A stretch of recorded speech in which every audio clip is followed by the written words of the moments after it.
As people in Commonwealth countries look to the next phase for the monarchy, there are many conversations about whether it is still relevant in a post-colonial world. For a closer look at this conversation, we're joined this morning in Ottawa by India's High Commissioner to Canada, Sanjay Kumar Verma, and in Jamaica, the former president of the Canadian Jamaican Association in Alberta, Donovan Simon. Good morning to both of you. Good to have you on the show. Good morning. Good morning. High Commissioner Verma, I want to start with India's relationship to the British Crown. India dropped the monarch, as we know, as its head of state in 1950, but has remained a republic within the Commonwealth. What relationship do the people of India have now with the monarchy in 2023? Monarchy in Great Britain is head of state for the country, and therefore it's typically a sovereign-to-sovereign relationship between us and the monarchy in Great Britain. But as far as Commonwealth is concerned, we consider it a collective responsibility, and India is ready to play its role to the best of its ability in order to tidy up some of the global issues which we face. Donovan, how is Jamaica rethinking its relationship to the British monarchy at this moment in history? The Jamaican government has indicated its intention to remove from being a part of having a constitutional monarchy to becoming a republic, and that process is actively being pursued with a committee that's set up here. And the intention, I think, is to have that done in the shortest possible time. Once Queen Elizabeth II passed, I think there was a little bit more energy put into that process, and the intention is to have that done in short order. And it's not a simple task to do. I understand this will take years. Well, I think there's an expectation that if there can be consensus, the idea is to get all the requirements done and then a referendum. And once that referendum is conducted, to move quickly to establishing a republic and the established components of having removed Jamaica from what we consider to be the vestiges of the colonial past into a future driven by a structure that has more local components and reflects our culture more. I'm going to ask you about the referendum more in a moment, but first, the Jamaican government has said it wants to become a, quote, independent, developed, prosperous country, and that removing the monarch as head of state is imperative in achieving that. So, High Commissioner Verma, is that what India saw after becoming a republic?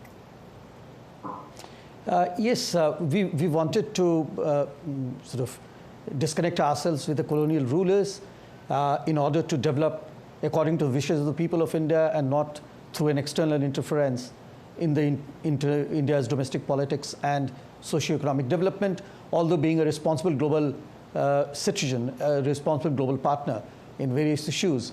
Of course, we maintain a very good bilateral relations with the Great Britain and UK, and we take those relationships forward in order to resolve many of the issues that the world faces today.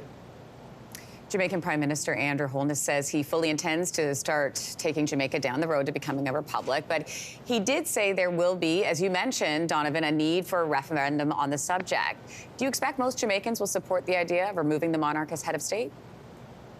Yes, I think there is generally an acceptance that having a new head of state, a head of state that reflects Jamaica and the Jamaican people is the right way to go. So I think there will be a majority in favor of establishing a republic. I think irrespective of which government is in power, the people will want our own head of state. I think what will be important is the definition of the president and the definition of what the changes in the Constitution will be and how that will affect the average Jamaican. Let's talk about the thorny conversation around reparations from the British Crown. Donovan, I see you smiling there and laughing a little bit. Tell me a little bit about the conversation that's going on in Jamaica about that. The conversation around reparations will continue. It doesn't matter whether or not the referendum goes either way, because the idea is that that's a history that needs to be corrected. And there are interest groups that are focused on doing that either way. There's always going to be that sense of wrong was done to us as a people by the monarchy, and it should be reflected in reparations at some point because they're not just an apology, but actual compensation of damages for the things that occurred through slavery.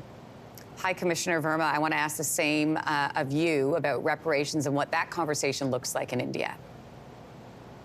For us, it's just a symbol. India has come a long, long way to become the 5th largest economy today. So we are not looking at reparation as compensation, but as a symbol. The colonial power should realize that they had devastated a very flourishing country, and therefore it's their responsibility to acknowledge what they have done to a country such as India.